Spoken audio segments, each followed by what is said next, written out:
Buenas tardes a todos. Es un gusto recibirlos nuevamente. Les agradecemos por estar participando en estos webinars que organiza nuestra firma con tal de tenerlos a ustedes orientados sobre todo en las temáticas de actualidad y que se manejan día con día.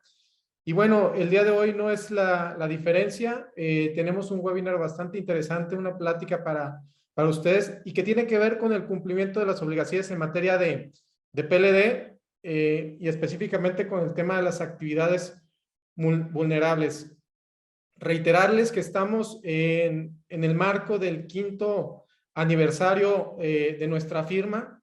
La verdad de las cosas es que el tiempo se ha pasado rapidísimo y afortunadamente y gracias al apoyo pues de todos ustedes en el transcurso de estos 5 años, nuestra firma ha crecido bastante, ya lo saben, pues tenemos oficinas en diversas partes de la República. Y bueno, el día de hoy les presentaré más adelante quiénes serán los expositores de este tema. Se está integrando una nueva práctica a nuestra firma que precisamente que tiene que ver con la prevención del lavado de dinero, y con esta nueva práctica integrándola a las que ya tenemos, que son las de fiscal, litigio fiscal, precio de transferencia, seguridad social, comercio exterior, legal corporativo, legal inmobiliario. Nos estamos fortaleciendo precisamente para darles una alternativa más y tratar de llenar esos espacios, esos huecos que creo y hacían falta por parte de nuestra firma, y bueno, que estamos cumpliendo precisamente los objetivos de crecimiento que nos trazamos desde un origen.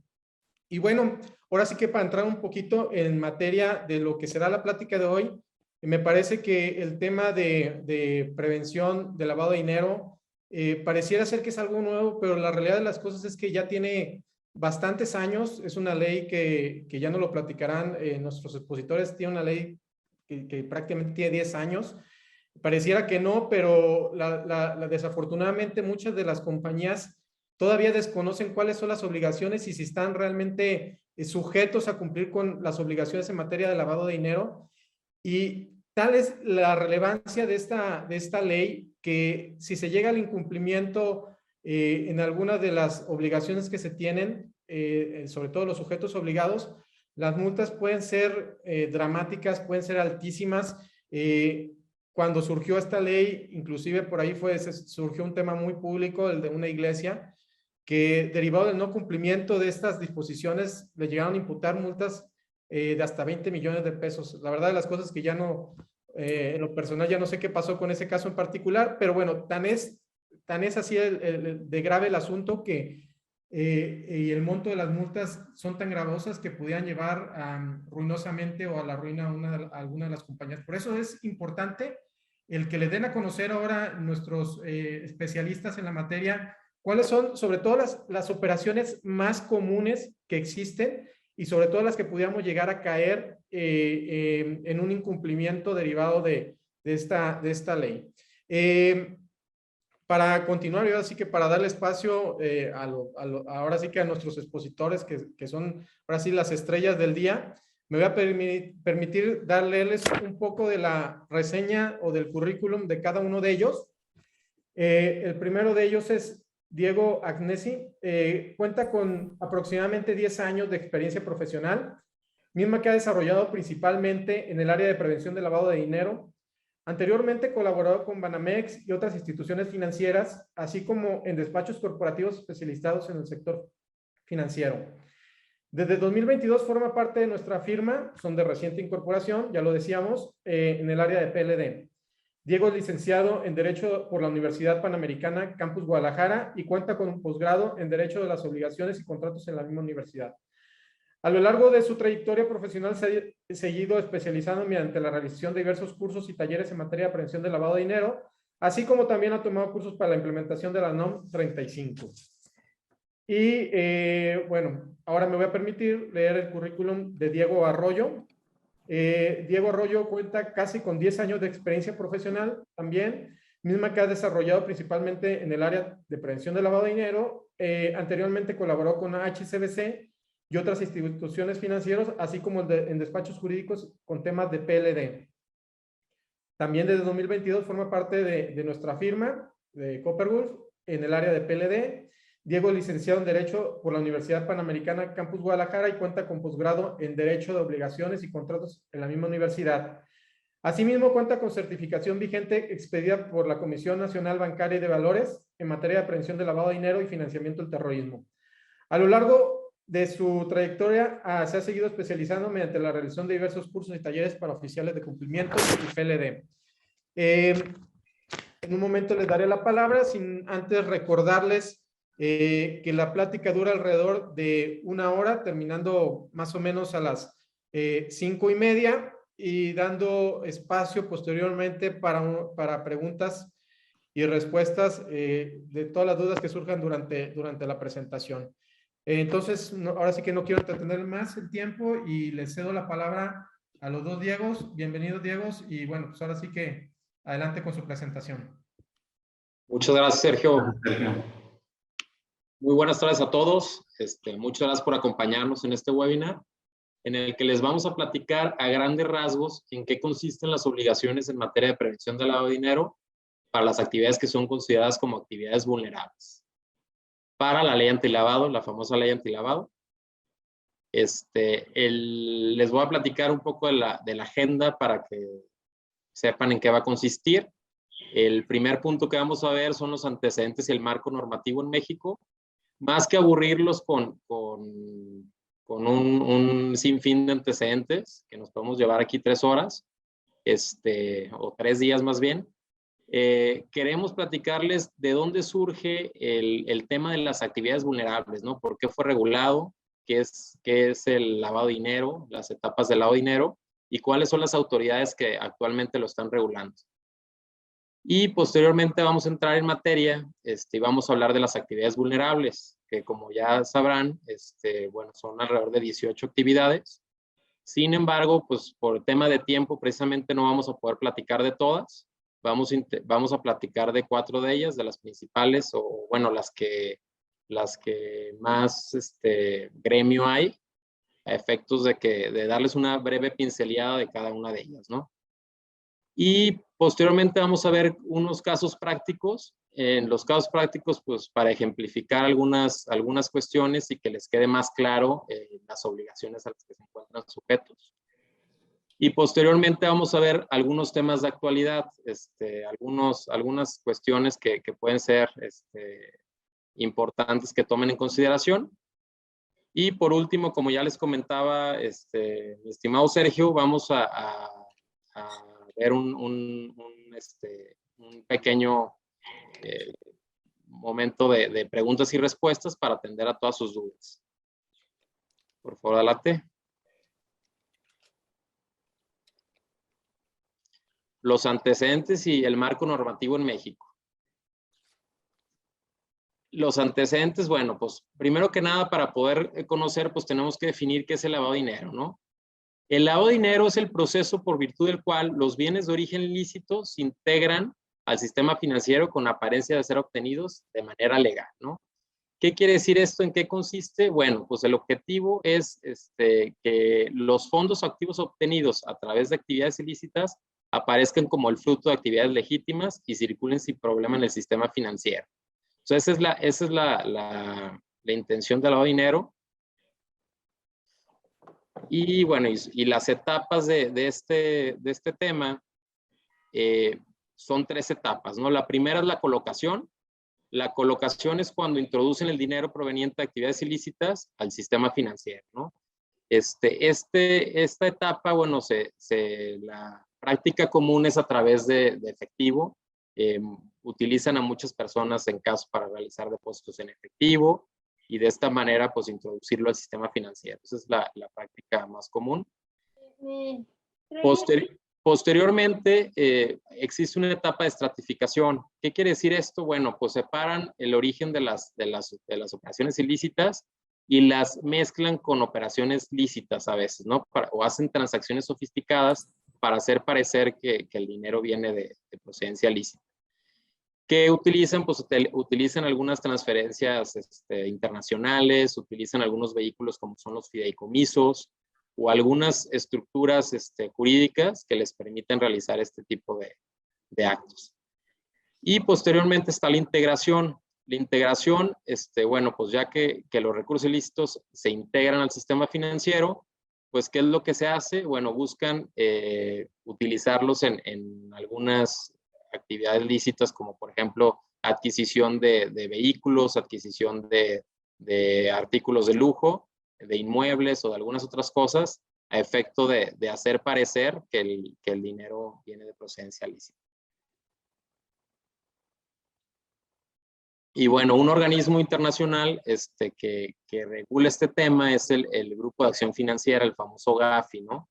Este grupo fue creado en 1989 por el G7, que es, bueno, pues prácticamente 7 de las potencias mundiales, Alemania, Francia, entre otras, el cual su objetivo era fijar estándares y promover medidas legales y regulatorias y operativas para combatir el lavado de dinero y el financiamiento del terrorismo, ¿no? Entonces, esto era lo que pretendía.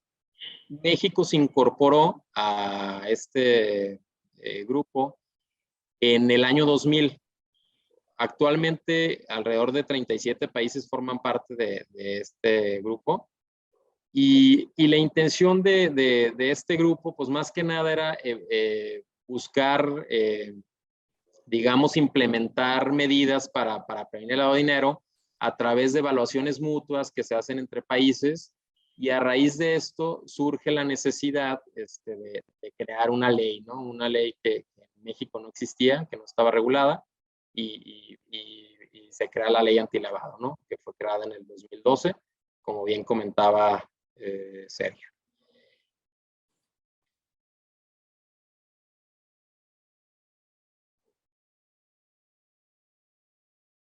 Otro tema importante, la regulación en México está tipificado este tema como un delito en el Código Penal Federal. Anteriormente estaba tipificado como un delito fiscal, pero pues ahora sí que las autoridades decidieron que sí era un delito penal y lo legislaron. Sin embargo, no le pusieron, no lo tipificaron como lavado de dinero, le pusieron operaciones con recursos de procedencia ilícita, pero al final se refiere a esto. Y tiene una pena de prisión de 5 a 15 años y una multa de 1,000 a 5,000 UMAS. El régimen de prevención del lavado de dinero, bueno, fue realizado tanto para las entidades financieras, bueno, se reguló tanto a las entidades financieras como a las actividades vulnerables. Las entidades financieras se regularon anteriormente en el año 2004, y cada uno de los sectores de las entidades tienen sus leyes específicas, ¿no? Los bancos, las OFOMES, los centros cambiarios, entre otras entidades, tienen su propia regulación y sus disposiciones de carácter general. Y las actividades vulnerables, por el contrario, que son de las que vamos a hablar, esas se regularon en el 2012 y se creó la famosa Priority, ¿no? Que es la Ley Federal para la Prevención e Identificación de operaciones con recursos de procedencia ilícita. Y bueno, aquí les cedo la palabra a mi socio para que les platique un poco de las actividades vulnerables, ya entrando en materia. Bueno, las actividades vulnerables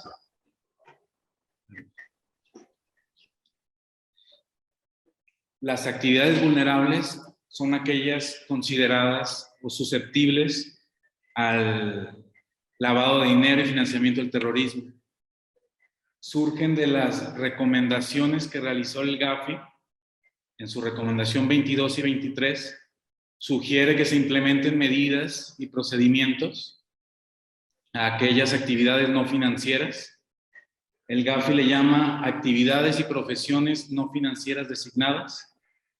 En su recomendación 22 y 23 sugiere que estas actividades sean reguladas en materia de prevención del lavado de dinero, ya que en México no se tenía un marco regulatorio para las actividades vulnerables, sino hasta el 2012 que surge esta ley que comentaba aquí mi socio, la Ley Federal para la Prevención e Identificación de Operaciones con Recursos de Procedencia Ilícita, alias la PIORPI o la Ley Antilavado.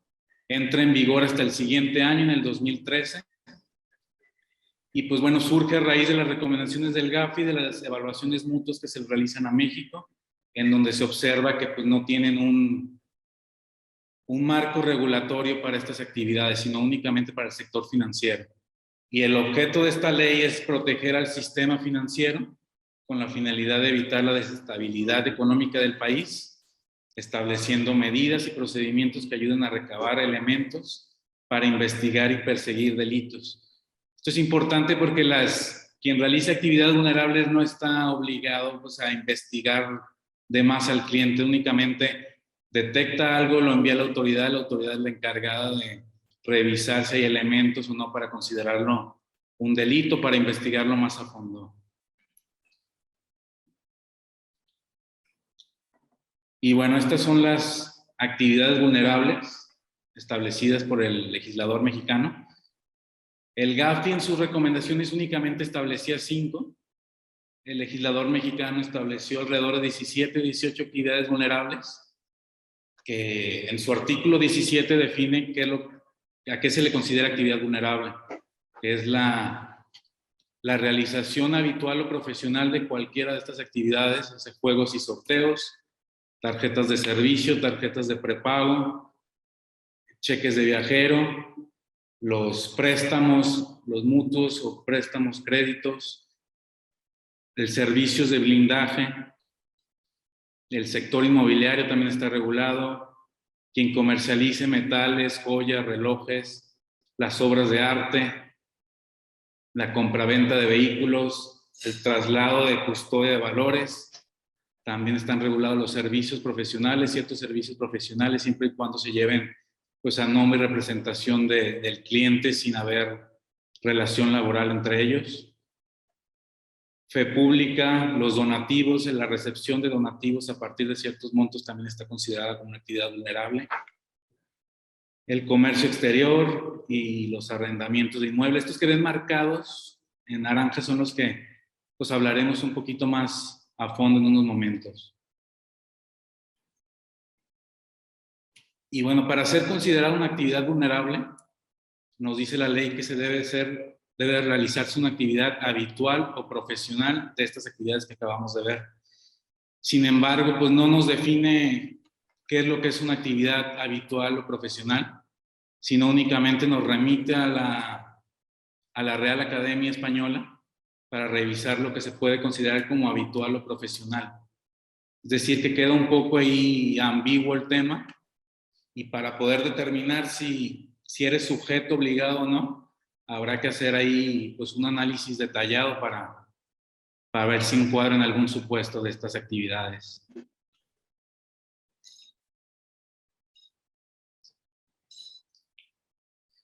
Bueno, y algunas actividades de estas que mencionamos son consideradas como tal por su simple realización, mientras que otras, cuando el monto de las operaciones excede los umbrales establecidos en la ley. Esto significa que, por ejemplo, en el caso del arrendamiento, no por yo tener un terreno y rentarlo en cualquier monto voy a ser considerado como una actividad vulnerable, sino a partir de cierto monto, a partir de que yo rente una propiedad en cierto monto, estoy considerado como una actividad vulnerable. Hay otras actividades que por el simple hecho de su realización, sin importar los montos, es considerado como una actividad vulnerable y sujeto a cumplir con todo el marco normativo, con todas las obligaciones que establece esta ley. Siguiente, por favor. Y bueno, estos son los umbrales que me refería. Podemos definir o podemos identificar esta ley, lo podemos dividir como en 3 facetas, que es primeramente la del umbral de identificación. Si yo encuadro aquí, si yo hago una actividad superior a las de este monto, soy considerado una actividad vulnerable. También existe el umbral del aviso, que es una vez supere este umbral, debo de avisar a la autoridad que realicé esta operación, debo de darle los datos del cliente, los datos de la operación, cómo me liquidó. Y bueno, otra faceta es que marca esta ley, también marca un umbral para la restricción de efectivo, pero únicamente para ciertas actividades. Como pueden observar aquí, perdón, anterior, gracias. Como pueden observar aquí, los préstamos, créditos, son siempre una actividad vulnerable porque el umbral de identificación, siempre tienes que identificar a tu cliente si haces esta actividad, sin importar los montos, y el aviso lo tendrás que realizar a partir de que yo realice un crédito a mi cliente superior a este monto. Si no supera este umbral, no tengo que dar ningún aviso, pero sí tengo que darme de alta, debo de identificar al cliente con su formato, su expediente único. Y, por ejemplo, otra actividad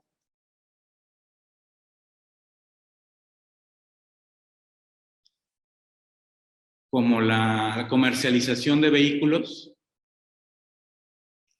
marca el umbral 3,210 sumas, poco más de 300,000 pesos. Si yo realizo operaciones con mis clientes inferiores a este umbral, no estoy sujeto a la regulación. Únicamente estoy sujeto a partir de este monto. A partir de este monto debo identificar al cliente y a partir del umbral de aviso, es decir, 6,420 UMAS, poco más de 600,000 pesos por operación. Ahí es cuando debo de avisarle a la autoridad, realicé esta operación con este cliente, con todos los datos que te exige pues, la normatividad para que la autoridad se encargue de evaluar si hay alguna actividad sospechosa o no. Siguiente, por favor. Y aquí, como les comentaba, hay actividades, únicamente estas 7 que están restringidas al efectivo. Aquí, por ejemplo, la compraventa de inmuebles. Yo puedo comprar un inmueble, supongamos, en 3 millones de pesos, pero únicamente puedo pagar en efectivo hasta cierta cantidad, hasta esta cantidad, 772,000 y fracción. Esa es la cantidad que yo puedo liquidar en efectivo. El resto lo tengo que hacer a través de otros instrumentos, como puede ser un cheque, puede ser una transferencia. También la compraventa de vehículos está restringida al efectivo. Esto es lo máximo que puedo pagar en efectivo. No significa que, por ejemplo, un vehículo que cueste 600,000 pesos, por el precio yo no puedo liquidar alguna parte en efectivo, sino hasta esta cantidad la puedo pagar en efectivo y el resto tiene que ser a través de otro instrumento monetario.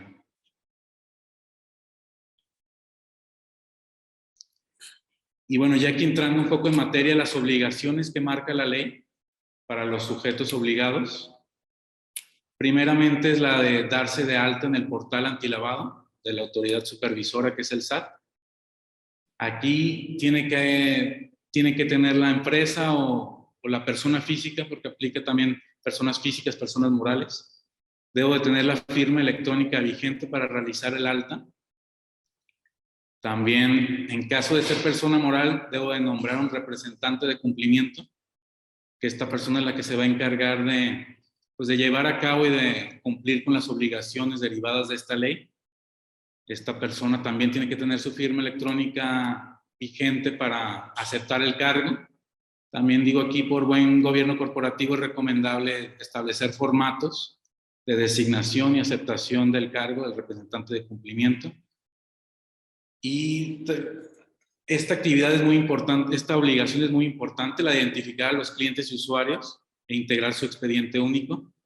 Aquí, pues es básicamente el conocer a tu cliente, es un formato para conocer a tu cliente, el KYC, integrar sus datos, documentos y también integrarlo con las operaciones que realiza, sus comprobantes de pago. Y bueno, según el tipo de cliente que se trate, ya sea persona física, persona moral, pues las reglas de carácter general te indican con qué datos identificarlo, con qué documentos identificarlo. Y siguiente, por favor. Y aquí también otra de las obligaciones es la de identificar al dueño beneficiario, que el dueño beneficiario lo define la ley antilavado como la persona o grupo de personas que obtienen un beneficio y ejercen los derechos de uso, goce, disfrute, aprovechamiento, disposición de un bien o servicio, o también aquellas personas que ejercen el control de una persona moral. De aquí es donde surge la obligación esta nueva del Código Fiscal Federal de identificar al beneficiario controlador. Esta figura surge de la ley antilavado, es una figura, pues que si bien en concepto es más o menos lo mismo, eso es muy diferente su aplicación para la normativa de prevención de lavado de dinero y para la fiscal, ya que en la de prevención de lavado de dinero, bajo esta ley, tienes que preguntarle al cliente si existe un dueño beneficiario. En caso de que haya dueño beneficiario o beneficiario controlador, debes de identificar a esta persona. Y en la ley fiscal es distinto. Ahí tú como persona moral estás obligado a identificar a tu propio beneficiario controlador. Entonces, sí se refiere a aquella persona que ejerce los derechos de un bien o servicio, o la persona que ejerce el control. Sin embargo, pues su aplicación o el cumplimiento de esta figura en cada normatividad, pues sí es algo distinta. También otra obligación muy importante es la de contar con un manual de prevención de lavado de dinero, en donde se establezcan políticas, criterios y procedimientos bajo los cuales yo, sujeto obligado, voy a dar cumplimiento a cada una de las obligaciones que me establece la ley.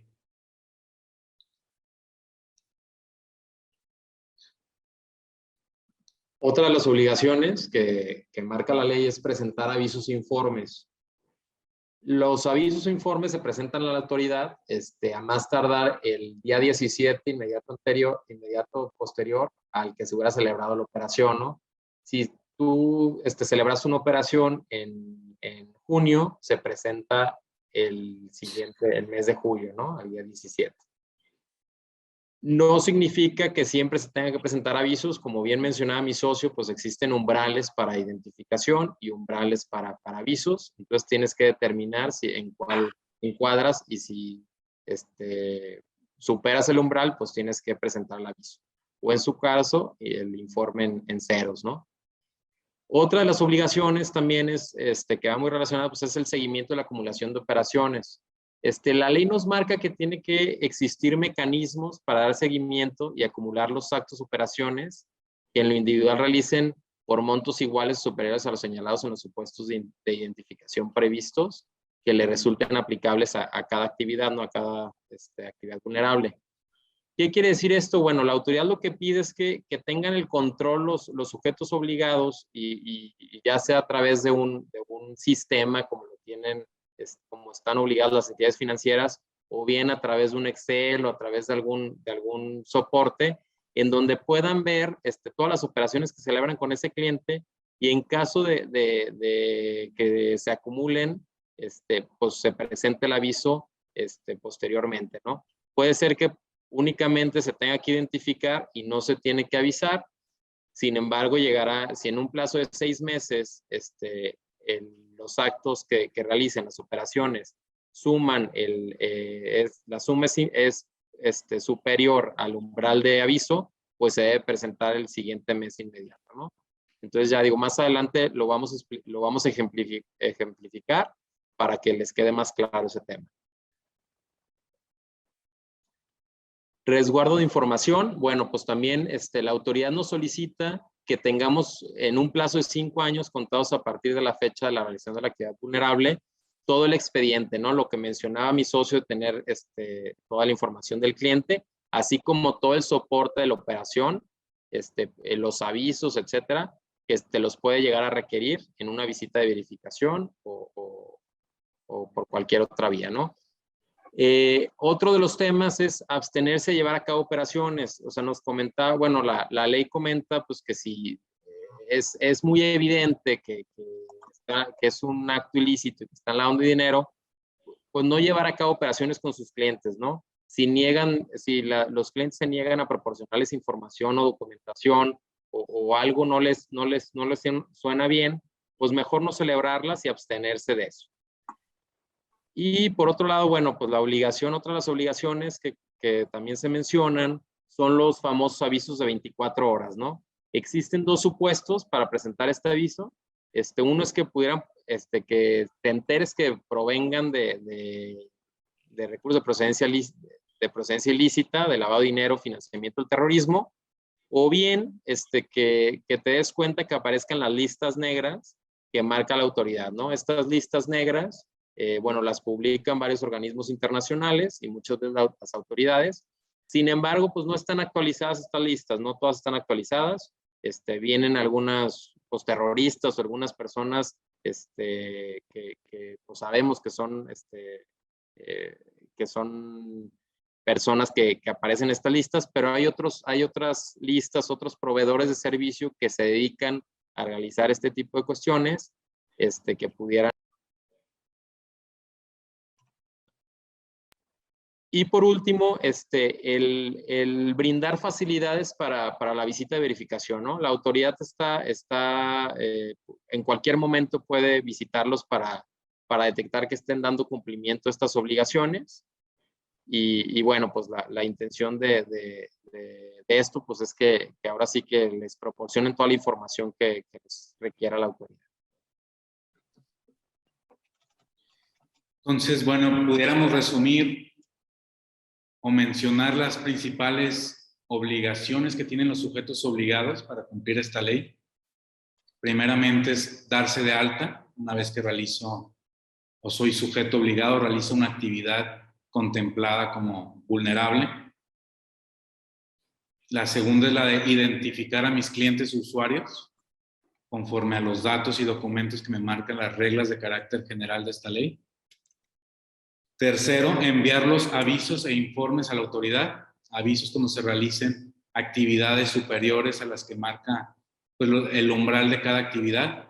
En caso de en el mes no realizar ninguna operación que supere los umbrales, enviar entonces un informe en ceros a la autoridad. Y la última, pues tener un manual de cumplimiento donde se desarrollen políticas, procedimientos para, como sujeto obligado, cumplir con cada una de las obligaciones que te marca la ley. Y bueno, las autoridades, la reguladora y la supervisora para esta ley. La reguladora es la UIF, es quien formula el reglamento y las reglas de carácter general de esta ley. Nos dice cómo cumplirla, cuándo cumplirla, a través de qué formatos. Interpreta también para efectos administrativos esta ley. Expide formatos para la presentación de avisos y recibe del SAT los avisos y los analiza. O sea, nosotros como sujeto obligado le enviamos el aviso al SAT. El SAT no es quien lo revisa, sino se lo transmite directamente a la UIF, que es la experta en analizar este tipo de temas. Y bueno, la autoridad supervisora es el SAT, es quien vigila el cumplimiento de estas obligaciones, recibe los avisos, los envía a la UIF, realiza las visitas de verificación para comprobar el cumplimiento de las obligaciones del sujeto obligado y es también quien impone las sanciones administrativas previstas en esta ley, que más adelante las vamos a ver. Aquí les vamos a mostrar una visita de verificación. Digo, por cuestiones de confidencialidad, no borramos la información de los clientes. Hemos estado recibiendo de varios llamadas de nuestros clientes manifestándoles que les han realizado visitas de verificación desde finales del año pasado, ¿no? Entonces, queríamos enseñar la visita para que conocieran más o menos qué obligaciones son los que solicita la autoridad y de esta manera, pues estar preparados para cualquier tema, ¿no? Bueno, esta visita fue realizada en el 2021, en agosto de 2021, y precisamente están pidiendo información desde el año 2016 sobre un periodo en particular. Ellos lo que buscan aquí, bueno, pues tienen la capacidad de solicitar información de 5 años atrás, como lo comentamos anteriormente. Ellos lo que buscaban eran revisar información de 3 operaciones que se realizaron, ¿no? En particular. Sin embargo, te piden de todo el plazo, de todas las operaciones que se realizaron durante ese tiempo, ¿no? Mira, más adelante nos podemos ir a la siguiente presentación. Digo, ahí vienen los 12 puntos a partir de los 12 puntos que le requirieron en la visita al responsable de cumplimiento, ¿no? Fue una visita a una persona moral que se dedicaba a servicios inmobiliarios. ¿Y qué es lo que le solicitaron? Pues primeramente todo lo que ya platicamos, ¿no? El alta en el registro de actividad vulnerable, ¿no? Eso es pues, primordial, digo, independientemente que ellos ya tienen el alta como tal, porque es la misma autoridad a la que te adhieres, ellos te solicitan que tengas tu alta, tu formato de alta y se los proporciones, ¿no?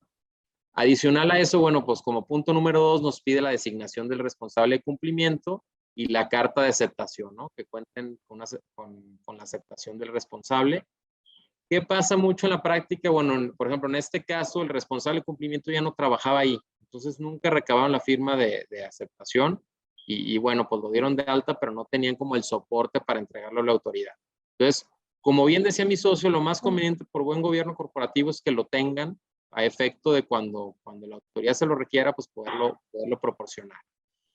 El tercer punto que solicitan, bueno, son los avisos presentados los días 17 sobre cierto, como les decía, sobre cierto periodo en particular, así como los documentos que contengan todas las operaciones que se celebraron, que era lo que les comentaba, les piden las operaciones de todo ese periodo.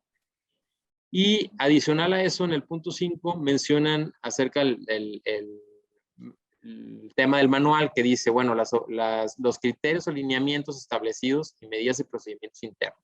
¿Qué se refiere a eso? Pues el manual, ¿no? Que es parte primordial de la visita. Es lo primero que te requieren. Digo, como dato cultural, es lo primero que te requieren. Se buscan al responsable de cumplimiento y les solicitan que les proporcionen el manual.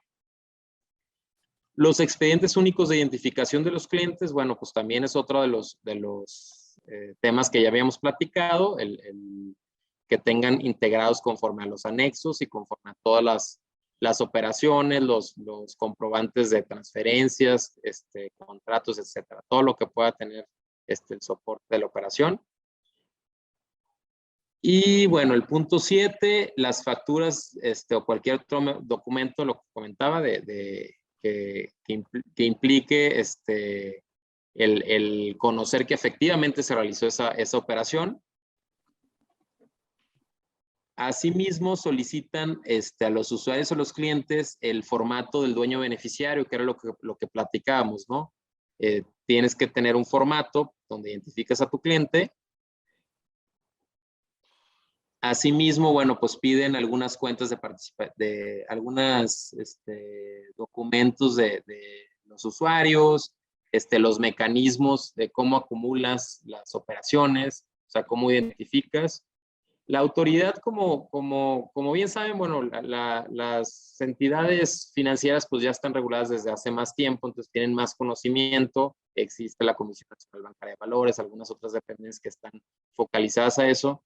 Entonces, ellos sí cuentan con algunos sistemas, la gran mayoría de ellos ya cuentan con sistemas automatizados que te genera el tema de generar si existe una acumulación como tal con algún cliente en particular.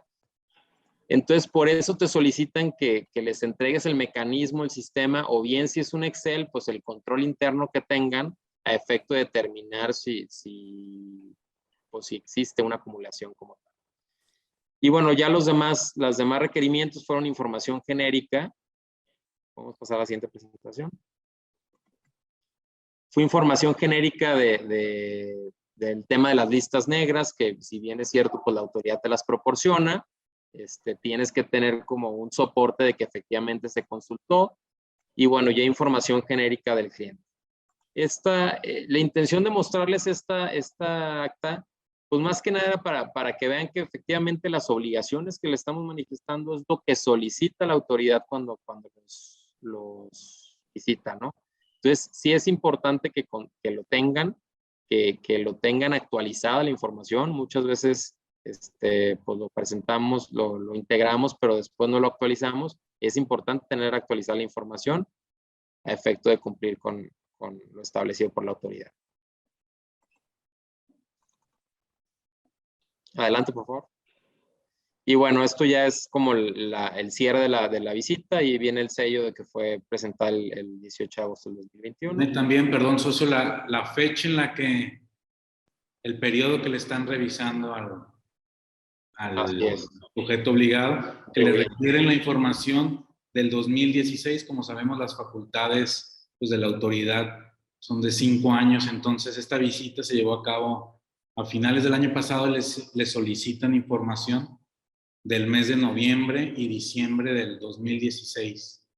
Entonces pues, es importante tener en cuenta esto, ¿no? Que cuenten con ello, así es. Adelante.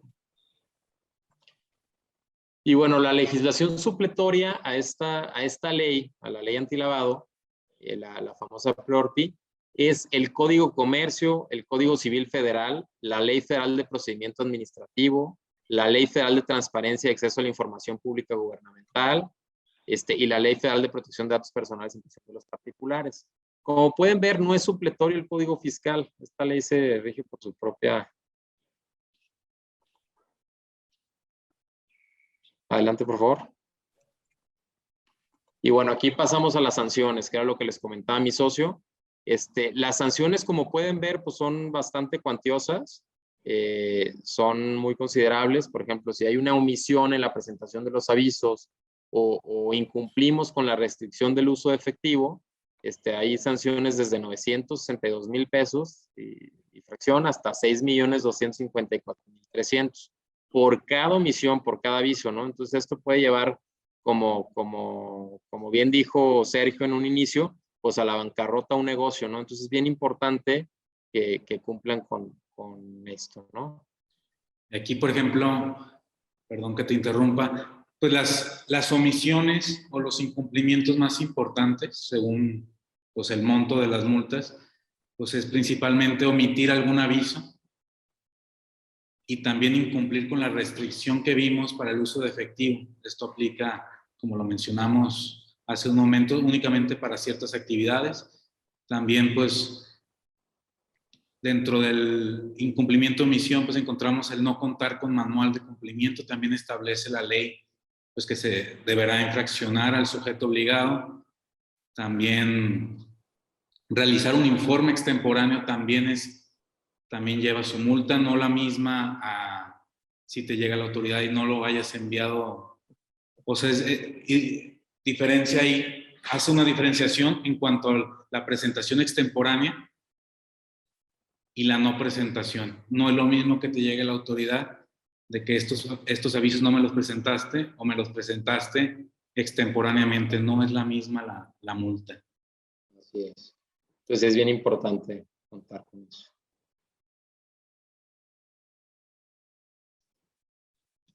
Y bueno, aquí vamos a hablar un poco del outsourcing. Como lo saben, o bueno, algunos lo saben, la UIF estableció en sus criterios, lo consideró como una actividad vulnerable. En el 2016 emite su criterio y considera el outsourcing como una actividad vulnerable, ya que lo considera como una prestación de servicios de manera independiente, al llevar a cabo la administración y manejo de recursos del contratante. Entonces, en el 2020, la UIF reafirma su postura, dice el contratista lleva a cabo administración y manejo de recursos del contratante, por tanto, es una actividad vulnerable. Sin embargo, como sabemos, este artículo, el 15º, fue derogado el año pasado a raíz de la reforma. Y bueno, ahora pues el outsourcing pues, únicamente es permitido servicios especializados y que no sea la actividad económica preponderante. Sin embargo, pues se sigue considerando actividad vulnerable y la ley pues cambió el formato conforme a la reforma del año pasado. En abril, me parece, del 2021 fue cuando se derogó este artículo. Sin embargo, pues el artículo 13 y 14 de la Ley Federal del Trabajo aún contempla pues, la posibilidad de llevar a cabo el servicio especializado. Siguiente, por favor. Y bueno, vamos a hablar un poco de esta actividad, que es mutuos, préstamos o créditos, que lo realiza, bueno, principalmente aquellas empresas, personas morales que anteriormente estaban constituidas como SOFOMES, eran entidades financieras, se quitaron el apellido de SOFOM, dejaron de ser entidades financieras y ahora como SA o cualquier tipo de sociedad otorgan créditos encuadran en esta ley, ya que no son entidades financieras, les aplica esta ley cuando realicen créditos a sus clientes. Aquí viene el umbral de identificación, es decir, siempre se considera actividad vulnerable, siempre hay que identificar al cliente y el aviso se envía hasta que cuando yo le presto a mi cliente este monto. Este umbral está actualizado al 2022. La UMA actualmente para este año es de 96.22 pesos. Entonces este es el umbral de aviso. Y bueno, los famosos préstamos intercompañía, que en enero del año pasado la UI modificó su criterio respecto a estas operaciones.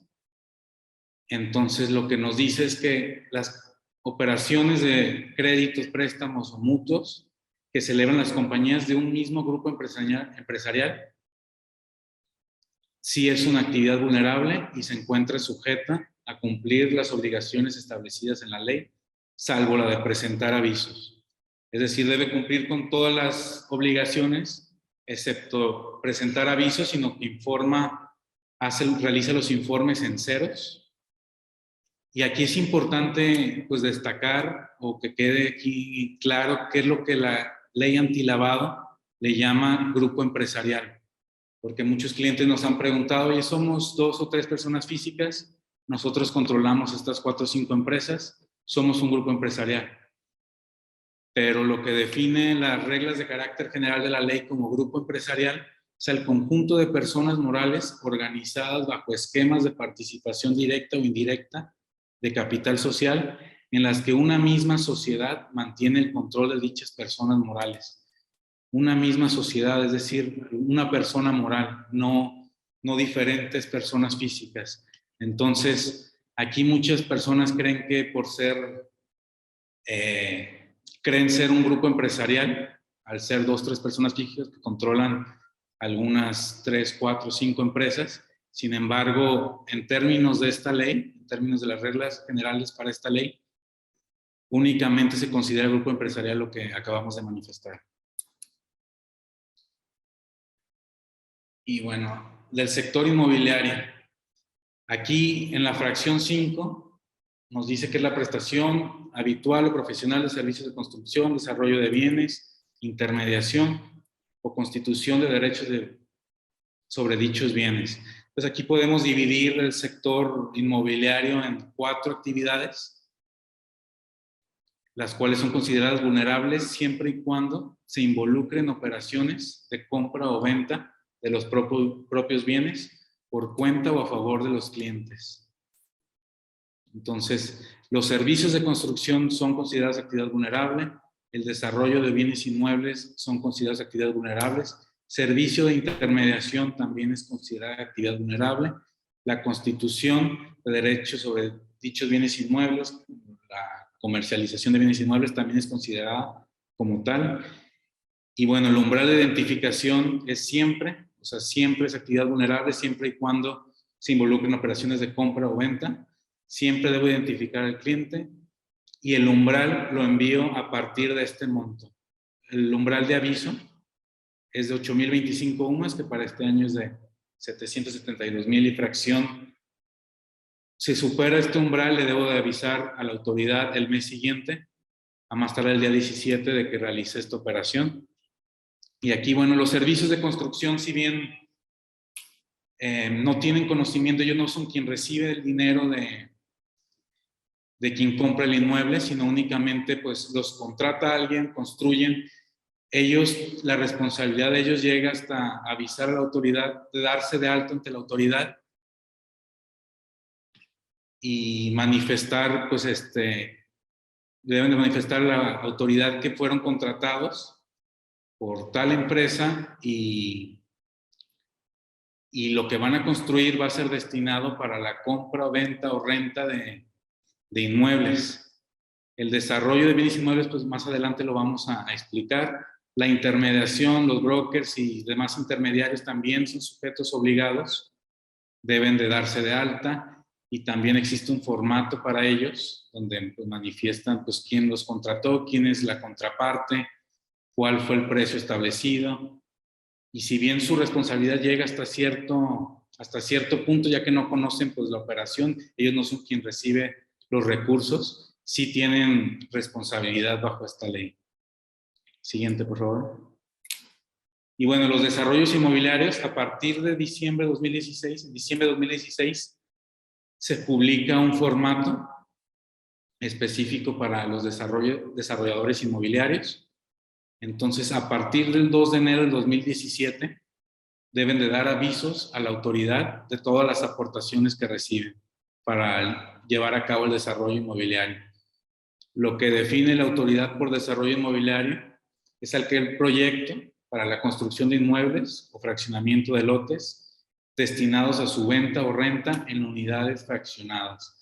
Aquí también la autoridad nos da la facilidad de presentar un aviso inicial de las aportaciones iniciales que yo voy a recibir para realizar el desarrollo inmobiliario, y hasta el final, una vez terminada la obra, previo a la comercialización, realizo un aviso de las aportaciones, del total de aportaciones.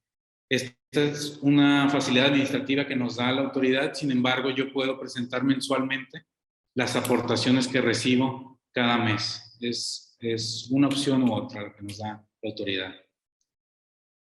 Y bueno, como aportación, lo que nos dice la autoridad como aportación, cualquier recurso o bien destinado para llevar a cabo un desarrollo inmobiliario. Y las aportaciones nos la dividen en tres, que son aportaciones a través de recursos propios, que son pues aquellos que provengan del propio patrimonio del desarrollador inmobiliario. También está la aportación a través del socio, los recursos que inyecta el socio al desarrollo inmobiliario, sin incluir las aportaciones del capital social. Y también está aportación a través de tercero, que nos dice que aquellos recursos o bienes que no provengan de créditos o préstamos, de socios, o sean propios de quien realice desarrollo de bienes inmuebles. Aquí es donde pudiéramos encuadrar pues, las famosas preventas que recibe el desarrollador inmobiliario, previo a la comercialización, cuando está desarrollando, pues conocemos que recibe también dinero, recursos de preventas. Entonces debo de avisar a la autoridad de la aportación que recibí del cliente o usuario.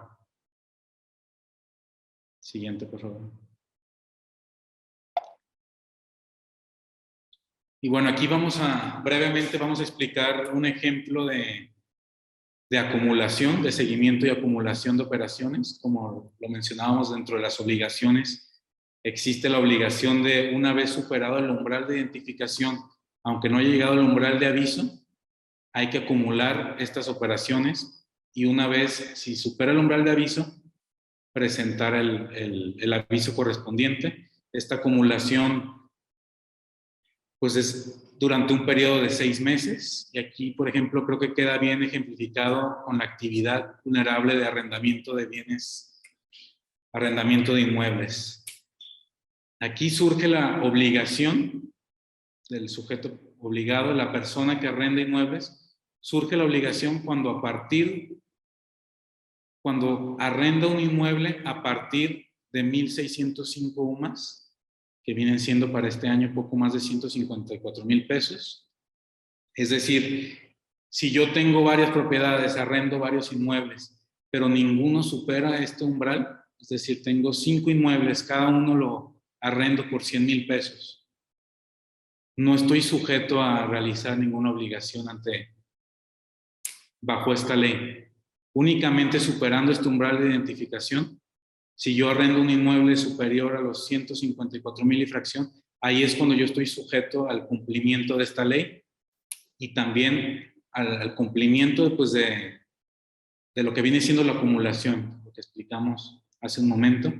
Aquí, por ejemplo, caso 1, rento un inmueble por 130,000 pesos, no tengo ninguna obligación. Así rente 5, 6, 7 inmuebles por esta cantidad, no tengo obligación alguna, porque la ley me marca que soy sujeto obligado a partir de que en el umbral de identificación sea superado por cada uno de los inmuebles, o por cada acto, pues.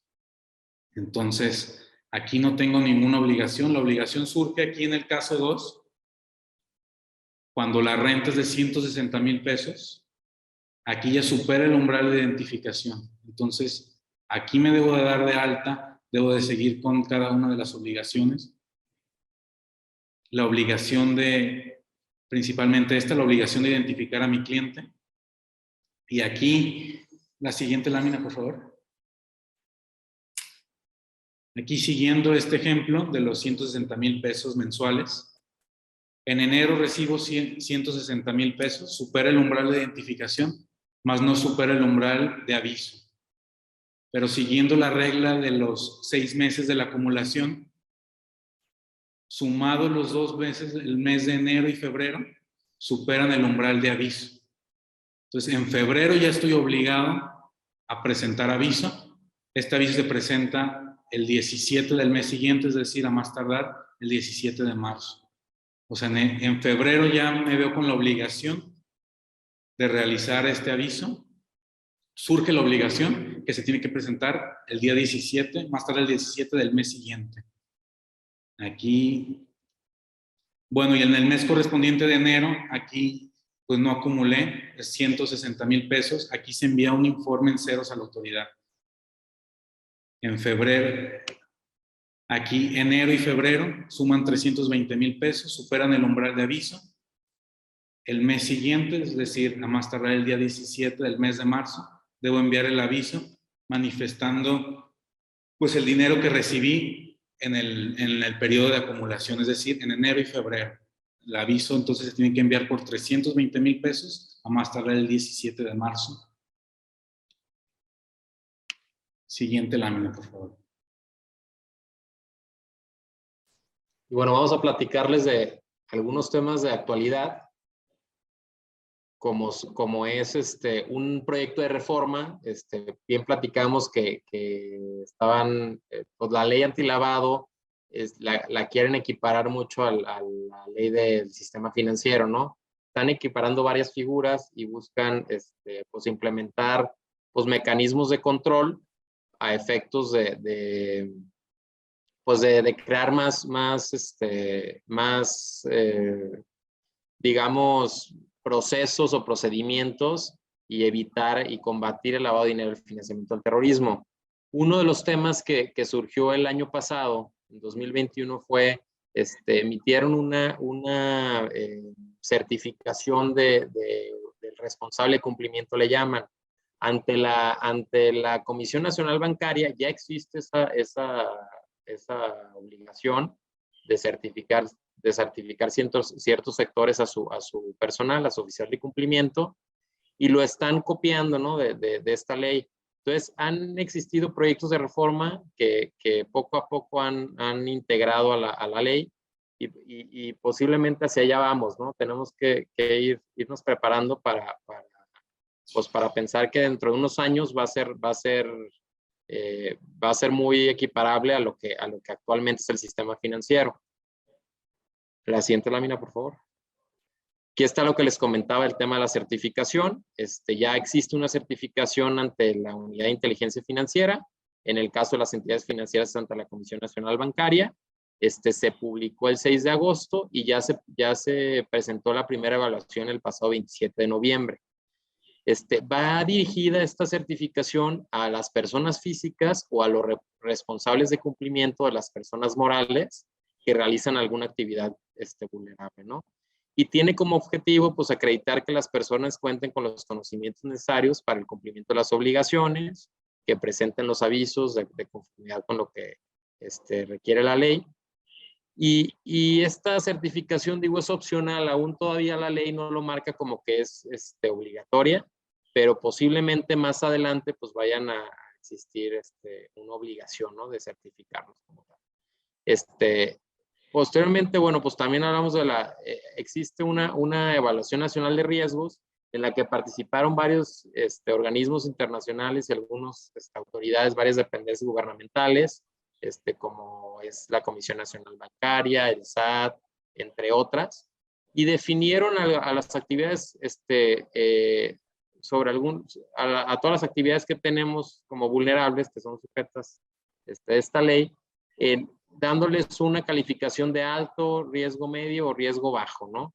Esto no significa que la autoridad no esté dándole importancia a las que están de bajo riesgo, ¿no? Simplemente es una evaluación que hicieron a efecto de determinar cuáles eran las actividades más susceptibles de lavado de dinero, ya que muchas de ellas, pues en realidad todavía hay sujetos que no están registrados, ¿no? Esos son los que menos se han registrado. Entonces, por eso mismo lo hicieron de esta manera, ¿no? Y bueno, pues prácticamente eso sería todo. Digo, ahora sí que fue una breve pinceleada. Creo que vamos a entrar ahora a la etapa de preguntas y respuestas. Muchas gracias, Diego. Bastante concreto, interesante la presentación. Muchas felicidades. Y bueno, ahora sí que han surgido bastantes preguntas, dudas en el chat. Esto quiere decir que pues, fue de bastante interés. Y bueno, voy a proceder a leer cada una de ellas. Algunas de ellas me parece que ya han sido en cierta medida pues respondidas durante el transcurso de la presentación. Sin embargo, de cualquier forma, voy a proceder a leerlas. La primera de ellas es de Armando Mendoza. Pregunta, al momento de designar al representante de cumplimiento, mencionaste que debe tener fiel y aceptarlo. ¿Esta aceptación lo debe hacer en la plataforma de UIF, de la Unidad de Inteligencia Financiera? Es en el portal del SAT donde se da de alta uno y hace la designación del representante de cumplimiento. Digo, también como mencionamos, es importante tener la designación en físico, también un formato de designación donde pues el responsable de cumplimiento acepta el cargo, pero en el portal, no sé si se confundió, pero es la plataforma del SAT de prevención del lavado de dinero. Va, muchas gracias, Diego. Juan Carlos Granados, en el caso que realice una actividad de préstamos, ¿es necesario identificar o dar aviso cuando las operaciones se realicen por transferencias? Si es de manera habitual, sí es necesario que se identifique, y los avisos, pues, dependiendo si superan los umbrales, ¿no? Pero tenemos que definir, era lo que comentaba mi socio, bueno, definir en un inicio, hacer el dictamen si puede encuadrar como una actividad habitual que realice. Sí, independientemente del instrumento, en este caso transferencia, pues si se realiza de una forma habitual, sí es considerado como actividad vulnerable y sujeto a la presentación de avisos en caso de superar pues, los umbrales establecidos para esta actividad. En este tema de la habitualidad, ¿no ha habido alguna confirmación o alguna interpretación por parte de las autoridades? Y en su caso, ¿tendría que hacerse un análisis particular de cada uno de los casos para determinar si es o no es habitual? Es correcto, Sergio, sí. La UIF nos remite al diccionario de la Real Academia Española para definir qué es habitual, qué es profesional, para que cada sujeto obligado pues determine si encuadra en cada actividad. Va, muy bien, gracias. Leticia Sánchez dice, pone el caso de una persona física por arrendamiento, recibe pago de rentas de 15,000 pesos mensuales, no rebasa el umbral. La pregunta es si tiene la obligación de darse de alta y de presentar los avisos en ceros, que me parece que también fue parte del caso práctico. Así es, no es sujeto obligado al no superar el umbral de identificación, entonces por tanto no hay necesidad de cumplir con la normatividad. Muy bien. Héctor Contreras dice, ¿el beneficiario controlador en el caso de una persona moral siempre es el representante legal o son los socios? No siempre es el representante legal. Pues volvemos a lo mismo, ¿no? Tenemos que hacer un análisis para determinar quién es el beneficiario controlador en la compañía. Por lo general vienen siendo los accionistas, pero no siempre son los accionistas. Que de hecho, como está a la disposición, lo que te marca es una secuencia, ¿no? De ir Así determinando, ahora sí que... Valorando, ¿no? Valorando quién es el beneficiario controlador, y en el último de los casos lo que te señala es que si no logra identificarse, entonces ahora sí el administrador general único o los miembros del consejo podrán o deberán de considerarse como los controladores, ¿no? Así es. Sí, se tiene que hacer la determinación para poder llegar a eso, ¿no? El análisis. Muy bien. Salvador Grajeda dice, en el caso de préstamos, la obligación distingue si es con sistema financiero o se debe considerar cualquier tipo de préstamo. Inclusive, bueno, pregunta sobre los préstamos de los socios o los accionistas.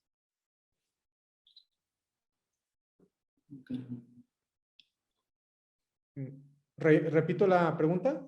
Sí, por favor. Es en el caso de los préstamos, la obligación, parece que dice, no distingue si es con sistema financiero o se debe considerar cualquier préstamo, dice, incluyendo el de los socios o los accionistas. Si son de manera habitual, sí se debe considerar, o sea, cualquier préstamo mutuo debe de ser reportado si lo hace constantemente, ¿no? Volvemos a la respuesta que les dimos anteriormente, se tiene que hacer el análisis para determinar si es un acto reportable, ¿no? Que aquí a lo mejor probablemente se está yendo del lado del receptor a lo que quiero entender la pregunta, pero más bien la obligación es para quien realiza el préstamo, no tanto para quien lo recibe, ¿no? Entonces, por ahí más bien tendría que ser, en el caso de Salvador, la respuesta sería la persona física, no el accionista que presta. Es correcto, es correcto. Alma Gabriela Santos dice, una persona moral es desarrollador inmobiliario, dice, debe mandar un aviso por el término de obra y de las ventas totales de los inmuebles. Si es el caso, ¿se manda? Bueno, aquí son dos obligaciones distintas. Primeramente, la de avisar de las aportaciones. Como comentamos, existe la facilidad administrativa de presentar un aviso inicial de todas las aportaciones recibidas y un aviso final del resto de aportaciones recibidas. Después, una vez que enajene cada inmueble, estoy sujeto a dar aviso al mes siguiente. Entonces, son dos obligaciones distintas. Primero, de de avisar a la autoridad de la total de aportaciones que recibo, y posteriormente en la etapa de comercialización, mandar los avisos en el mes siguiente que se realice el acto de operación. Muy bien. Héctor Contreras dice, ¿cómo se deben soportar correctamente los préstamos? Y bueno, quizás ahí tendría que ver, o sea, adicional con el tema del lavado de dinero, pero pues en sí los préstamos normalmente pues deben ir soportados con un contrato, y muchas veces lo que se busca también es darle este refuerzo como lo han hecho o lo han interpretado las autoridades con una fecha cierta, ¿no? Tratarlo de, en la medida de lo posible, darle fecha cierta a ese contrato para precisamente evidenciar que ese contrato o ese préstamo se realizó en determinada fecha. Y muchas veces probablemente el tema de los avisos y todas estas situaciones, pues también le da fecha cierta y certeza a estas operaciones, ¿no? Claro. Muy bien. Alma Gabriela Santos dice, la persona moral se dedica a la renta de inmuebles, pero a empresas del mismo grupo. ¿Está obligada a la presentación de los avisos? Siempre hay los umbrales. Perdón, primero hay que determinar, como comentábamos, qué es un mismo grupo. Entonces, lo que explicábamos del grupo empresarial, porque mucha gente confunde lo que es un mismo grupo a lo que marca la normatividad en cuanto a un grupo. Entonces, primero sería hacer un análisis para determinar pues, si realmente se trata de un grupo y está exento de cumplir con ciertas obligaciones que marca la normatividad. Pero es arrendamiento de inmuebles, ¿no, Sergio? ¿Se refería? Es arrendamiento de inmuebles, correcto. Sería, tendría que darse de alta en caso de que superen los umbrales, ¿no? Que identificamos en el ejemplo. Ahí tendría que darse de alta y dar los avisos correspondientes. Entonces, la respuesta es que sí. Sí supera los umbrales de identificación y en su caso, los umbrales de avisos, pues también.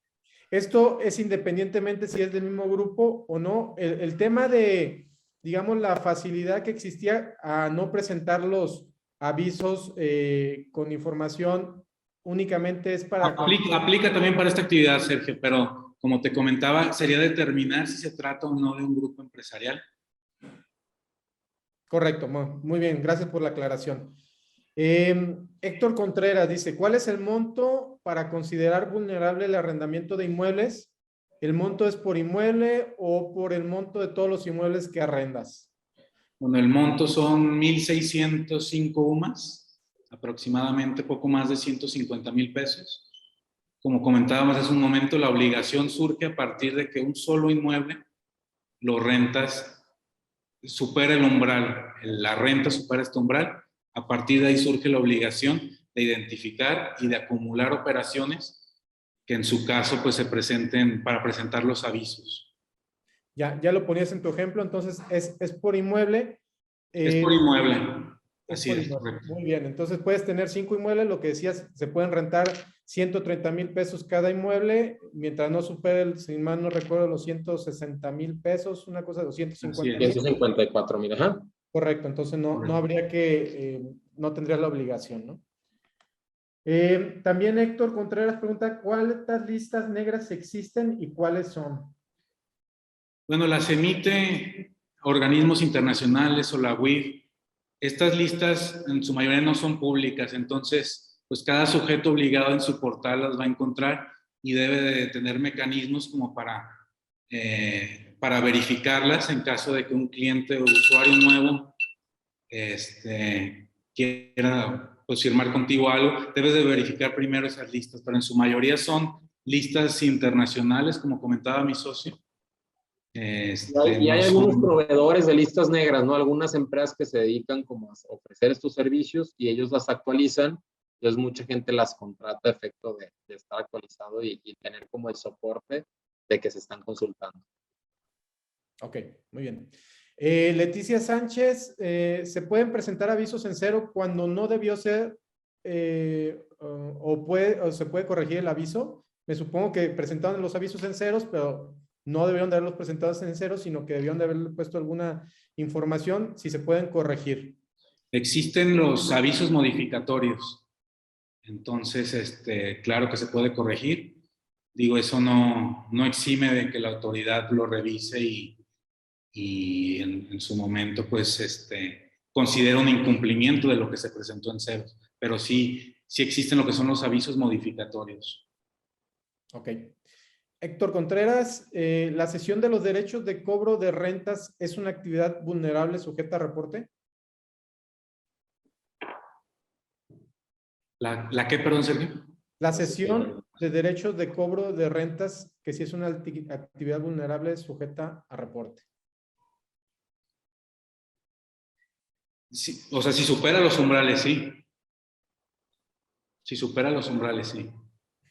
O sea, como tal la cesión no, pero el arrendamiento sí, entonces...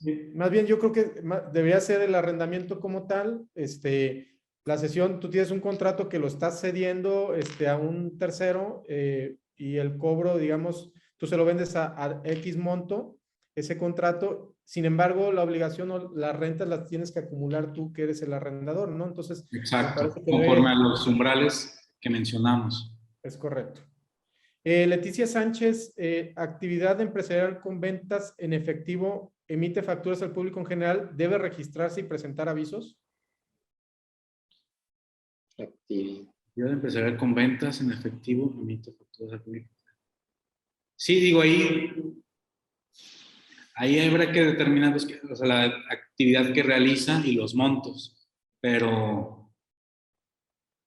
Debería de ir más por el lado del tipo de actividad que está realizando, si es una actividad vulnerable y no tanto... No tanto por el instrumento en el que recibe correcto, los ¿no? recursos, sí, correcto. Entonces, si es una actividad empresarial, por ejemplo, de venta de automóviles, donde si es una actividad vulnerable y está recibiendo un efectivo, bueno, entonces a lo mejor sí tendría que ser sujeto a registrar. Así es, cuidando pues las restricciones del efectivo que marca la ley que las comentamos. Correcto, pero no por el simple hecho de recibir dinero en efectivo por cualquier tipo de actividad, necesariamente vaya a tener que ser registrado. Ah, sí, no, claro que no. Rosa de la Madrid, ¿cuándo se puede considerar aviso extemporáneo? Y si se presentan los avisos después de los días 17, pues que si ya en ese momento se considera extemporáneo. Así es. ¿Cuándo se puede considerar un aviso extemporáneo? Se presenta después del... con un día de retraso ya se considera extemporánea.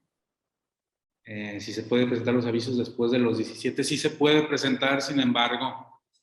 Ya se presentan como extemporáneos, ¿no? Ya les marca la Aquí autoridad no como hay, extemporáneos. en temas de PLD no hay como en el caso de los pagos provisionales para efectos fiscales, que de acuerdo al sexto dígito numérico del RFC, La te da facilidad, claro, sí, también es lo mismo. Ok. Nada más considerar también esa parte para estos avisos, ¿no? Salvador Grajeda dice, ¿qué sucede cuando una entidad de ahorro no financiera, es decir, una caja, recibe una instrucción de su cliente para pagar a un tercero? ¿El tercero debe de reportar la operación? Estoy buscando la pregunta, perdón, Sir.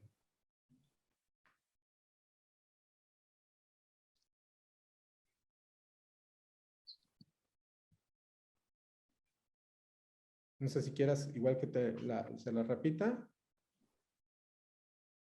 A ver, ¿me la puede repetir?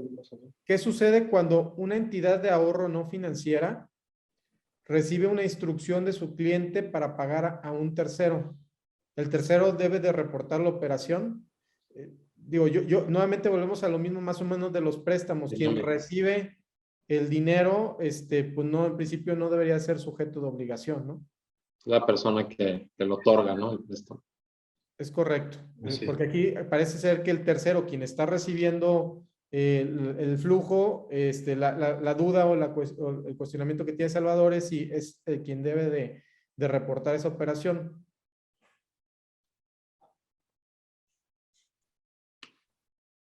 No sé si estamos en lo mismo. Sí, así es. Ok. Rosa de la Madrid dice, si una renta es de 2 millones de pesos al año y se paga en una sola exhibición, dice, parece que la renta son 166,000 pesos al mes, que solo cubre el umbral de identificación si se presenta, dice, no se presenta aviso, ¿correcto? Bueno, aquí entre lo que es la acumulación y la renta se debe calcular mensualmente, en este caso 166,000 pesos, entonces sí está sujeto a cumplir con las obligaciones de identificar al cliente y en su caso acumular. Aquí, por ejemplo, si lo paga en una sola exhibición, pues el mes siguiente del pago es cuando debo de dar aviso por todo el monto acumulado. Ok, muy bien. Porque surge la obligación a partir de la liquidación, es cuando surge la obligación del aviso. Ok.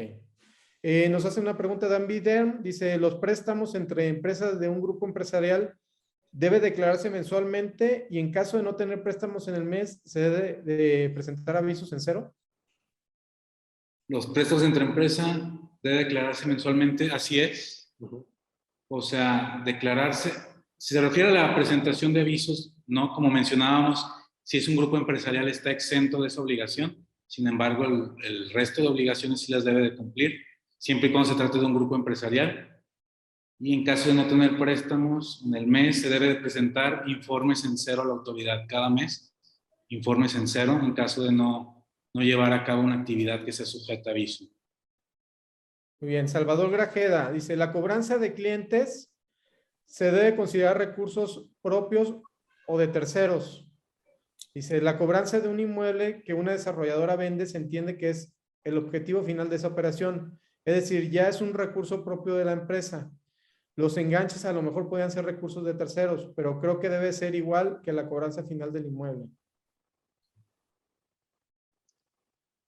A ver, ¿la puede repetir? Dice, la cobranza de clientes se debe considerar recursos propios o de terceros. Y lo manifiesta, la cobranza de un inmueble que una desarrolladora vende, se entiende que es el objetivo final de esa operación. Es decir, ya es el recurso, ya es un recurso propio de la empresa. Los enganches a lo mejor podrían ser recursos de tercero, pero creo que debe ser igual que la cobranza final del inmueble.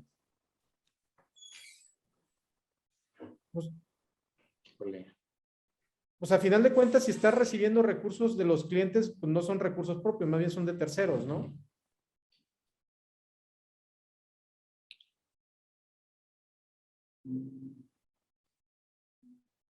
Sí, digo, es que está un poco confusa, no sé si...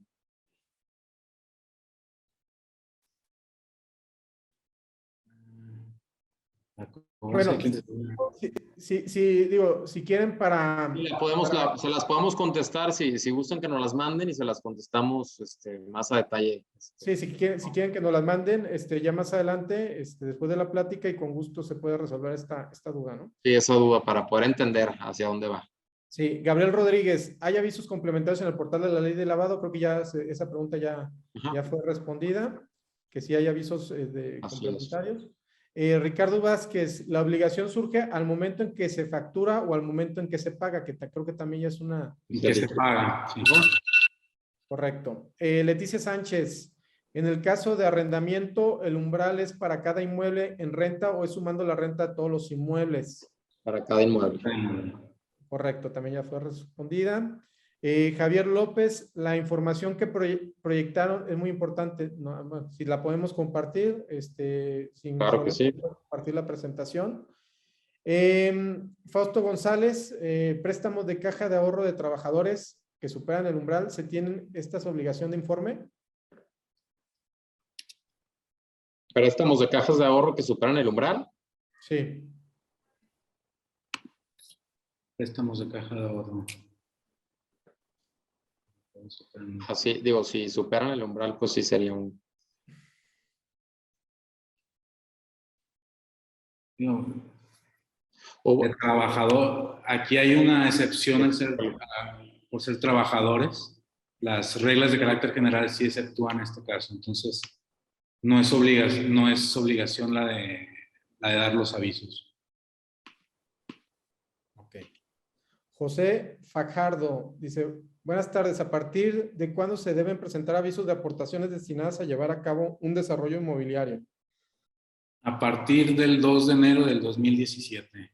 El formato salió publicado en diciembre del 2020 y a partir del 2 de enero del 2017 se deben de dar aviso de las aportaciones.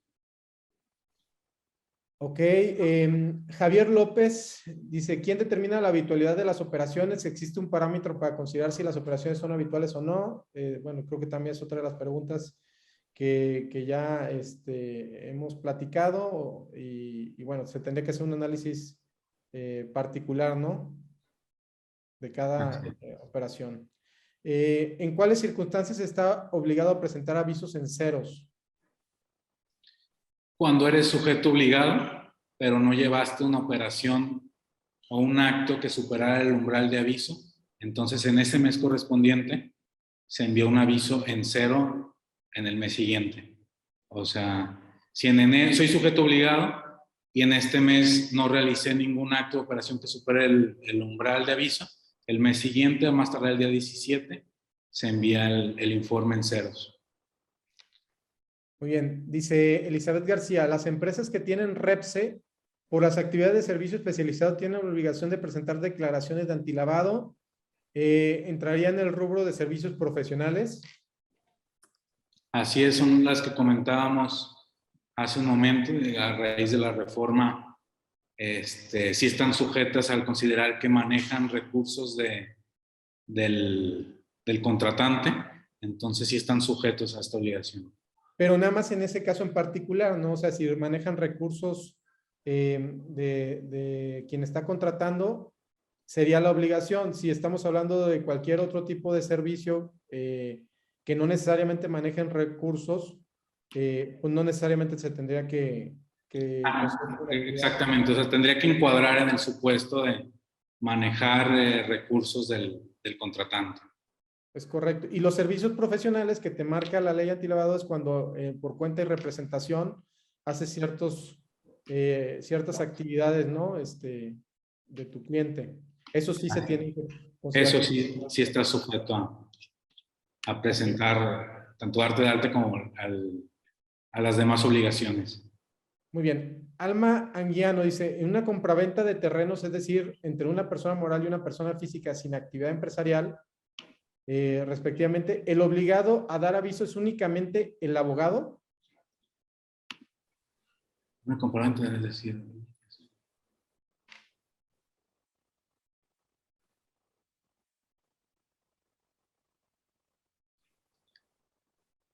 aquí me ¿La parece puedes repetir, Sergio, que no las, de tantas preguntas no las encuentro por acá? en una compraventa de terrenos, es decir, entre una persona moral y una persona física, o sea, la persona física me supongo que es, pues ahora sí que un cliente final, porque dice sin actividad empresarial.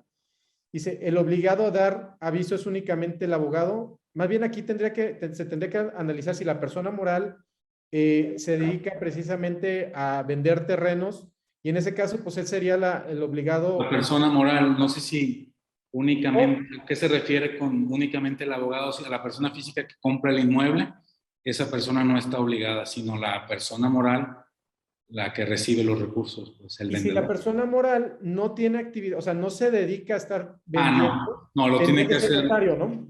exacto. El notario es el que está obligado a realizar. Y si es El una notario. actividad esporádica, la de vender un terreno no está sujeto al régimen. Es correcto. Entonces, ahí parece ser que la respuesta de Alma sería el notario, no como tal el abogado. Me supongo, no sé si por ahí te referías a que el abogado pues, lo equiparas al notario. Entonces, en ese caso sería sí, sería el notario quien tendría que dar ese aviso. Dice, Leticia Sánchez, ¿hay multa por presentar los avisos modificatorios? Una multa como tal no, pero no sabemos, depende si la autoridad lo detecta, pudiera encuadrar en los supuestos que manejamos de las sanciones. Al presentarlo como extemporáneo y venía en la presentación, Si queda ahí sujeto al criterio de la autoridad, eh, si lo hace de forma espontánea, quizás la autoridad no, o sea, no vaya a ser, no va a sancionarlo, pero sí existe la posibilidad, claro. Muy bien, Rosa de la Madrid dice, perdón otra vez, entonces si la renta es de 166,000 pesos que rebasa el umbral de identificación, allí se presenta el aviso por acumulación al mes siguiente y por los demás meses en ceros porque solo recibe renta un mes. ¿Qué pasa si no rebasa el umbral de identificación? Que el pago sea por 1,800,000 pesos, que son 150,000 pesos mensuales. Dice, en otro curso me dijeron que aunque se reciba un pago, si no rebasa el umbral mensual, no hay obligación. Si no rebasa el umbral, calculando, realizando ese cálculo mensual, si no rebasa el umbral, no está sujeto a la obligación. Pero si dividido entre 12 lo que recibes como renta anual, rebasa el umbral, sí está sujeto a la obligación. Ahí hay que hacer el cálculo y sacarlo la renta de forma mensual. Muy bien. Las últimas preguntas, ya, Salvador Grajea dice, cuando una inmobiliaria vende y escritura un inmueble y cobra el precio acordado, recibe un importe de dinero. Ese dinero ya es propio de la empresa. Si la empresa decide invertir en obra, ese recurso recibido, como manifestó ese recurso, como recurso propio o recurso de tercero. ¿Cómo manifiesto ese recurso? ¿Como recurso propio o recurso de tercero? Dice. En la plática comentaron que es recurso de tercero, pero creo que al ser el cobro final de un inmueble ya es recurso propio. Creo que era la pregunta que por ahí se tenía dudas, ¿no? Que si nos la mandaban o no, nos podían contactar en corto, pero no sé si con esta extensión a la pregunta ya queda más claro, Diego, o sigue existiendo. Es Salvador, ¿verdad? Déjame leerla aquí.